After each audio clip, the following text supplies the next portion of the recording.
ഒരു കോമ്പറ്റീഷനിൽ വിന്നർ ആരാണ്? നമുക്കൊരു മത്സരത്തിൽ really who is the winner in any competition? Always we have to be win. നമ്മൾ വിൻ ചെയ്യാൻ, നമ്മൾ ലൂസ് ആവാതിരിക്കാൻ വേണ്ടി ഉള്ള 3 ട്രിക്സ് ആണ് ഈ വീഡിയോയിൽ ഞാൻ നിങ്ങൾക്ക് പറയുന്നത്. ഒന്ന്, സ്പീഡ് നമുക്ക് നിർബന്ധമാണ്. അപ്പൊ winners should have high speed. ഇപ്പൊ ഉദാഹരണത്തിന് നമ്മളൊരു പ്രോഗ്രാംസ് ഒരു വർഷത്തിന് നമ്മൾ പ്ലാൻ ചെയ്യുകയാണെന്ന് വിചാരിച്ചോളൂ.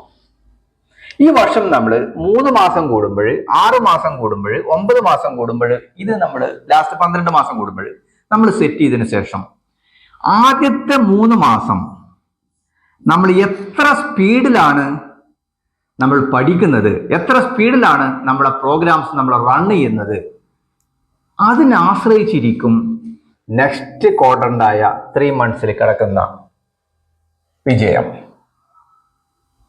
ഇതാണ് കോമ്പറ്റേറ്റീവ് എക്സാമിനേഷന്റെ ഏറ്റവും പ്രധാനപ്പെട്ട ഘടകം. ഫസ്റ്റ് സെക്ഷനിൽ how should you fast, that is most important. എങ്കിൽ അടുത്ത സെക്ഷനിൽ നമുക്ക് കൂടുതൽ ഫാസ്റ്റർ ആവാൻ സാധിക്കും. മൂന്നാമത്തെ നമ്മൾ ദ ഫാസ്റ്റസ്റ്റ് ആവാൻ സാധിക്കും. ഏറ്റവും last will have A revision. ഈ ടെക്നിക്കാണ് സാധാരണ വിന്നേഴ്സിന്റെ ഒരു സ്വഭാവം. രണ്ടാമത്തതൊന്ന് ക്ലാരിറ്റി. നമ്മളൊരു കാര്യം പഠിക്കുകയാണെങ്കിൽ, നമ്മളൊരു കാര്യം ചെയ്യുകയാണെങ്കിൽ ആദ്യം അത് എത്ര വ്യക്തമായിട്ടും എത്ര മനസ്സിലായിട്ടും നമ്മൾ ചെയ്യുന്നുണ്ട് എന്നുള്ളത് വളരെ പ്രധാനമാണ്. അതല്ലെങ്കിൽ ചെയ്തത് വീണ്ടും വീണ്ടും ചെയ്യേണ്ടതായിട്ട് വരും. അപ്പോ അല്പം ചെയ്യുന്നുണ്ടെങ്കിലും വളരെ വ്യക്തമായും സുസ്ഥമായും നമ്മൾ ചെയ്യുമ്പോൾ നമുക്ക് നെക്സ്റ്റ് സെക്ഷനിൽ എന്ത് ചെയ്യാൻ പറ്റും? ഇത് റിവിഷൻ നമുക്ക് ഒഴിവാക്കാൻ പറ്റും. പിന്നെ I told you, speed automatically കൂടും. അപ്പോൾ റിവിഷനും കുറഞ്ഞു കഴിഞ്ഞാൽ വിൽ ഗെറ്റ് മോർ ടൈം. അപ്പോൾ തേർഡ് ക്വാർട്ടറിൽ വരുമ്പോൾ വിൽ ബിക്കം അൾട്രാ ഫാസ്റ്റ്. കാരണം പഠിച്ചതൊന്നും നമുക്ക് എന്ത് ചെയ്യണ്ട, റിവൈസ് ചെയ്യണ്ട. പഠിച്ചത് മറക്കില്ല, വായിച്ചത് മറക്കും. അതുകൊണ്ട് മനസ്സിലാക്കി പഠിക്കുക. നിങ്ങൾ കേട്ടിട്ടുണ്ടോ, fast is slow. Real fast എന്ന് പറയുന്നത് അത് സ്ലോയിലാണ്. I mean slow is fast. ഇവിടെ നമ്മൾ സ്ലോ ആയിട്ട് നമ്മൾ മനസ്സിലാക്കി പഠിക്കുമ്പോൾ നെക്സ്റ്റ് സെക്ഷൻ നമുക്ക് ഫാസ്റ്റ് ആവും, അടുത്ത സെക്ഷൻ വീണ്ടും ഫാസ്റ്റ് ആവും, അടുത്ത സെക്ഷൻ ഫാസ്റ്റസ്റ്റ് ആവും.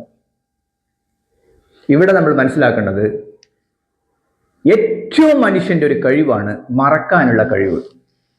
ആ കഴിവാണ് മൂന്നാമത്തെ ടെക്നിക്ക്, ലേൺ ടു ഫോർഗെറ്റ്. മറക്കാനുള്ള കഴിവ്, വിട്ടുവീഴ്ച ചെയ്യാനുള്ള കഴിവ്, തെറ്റ് ചെയ്യാനുള്ള കഴിവ്, പുറത്തു കൊടുക്കാനുള്ള കഴിവ്, ഇതാണ് ലോകത്തിലെ ഏറ്റവും വലിയ കഴിവുകളിൽ പെട്ടത്, ലേൺ ടു ഫോർഗെറ്റ്. അപ്പൊ എന്ത് സംഭവിക്കും? ഫസ്റ്റ് ക്വാർട്ടറിൽ നമ്മൾ പഠിച്ച കാര്യം നമ്മൾ ഫോർഗെറ്റ് ചെയ്യണമെങ്കിൽ will have A free mind. അതിലും കൂടുതൽ നമുക്ക് അടുത്ത തവണ പഠിക്കാൻ കഴിയും. അതും നമ്മൾ മറക്കുമ്പോൾ അതിലും കൂടുതൽ നമുക്ക് അടുത്ത തവണ പഠിക്കാൻ കഴിയും. ഇതുകൊണ്ടാണ് ലോകത്തിലെ ഏറ്റവും ഉയർന്ന വ്യക്തികൾ അവരെല്ലാം ഒരുപാട് പുസ്തകങ്ങളും ഒരുപാട് അറിവുകളും നേടാൻ സാധിക്കുന്നു. കാരണം അവരുടെ സ്ലോ ആണ് അവരുടെ real fast. Thank you all. I am doctor Ali, അലിയരുംബ്രാസ് dental clinic .com. Thank U.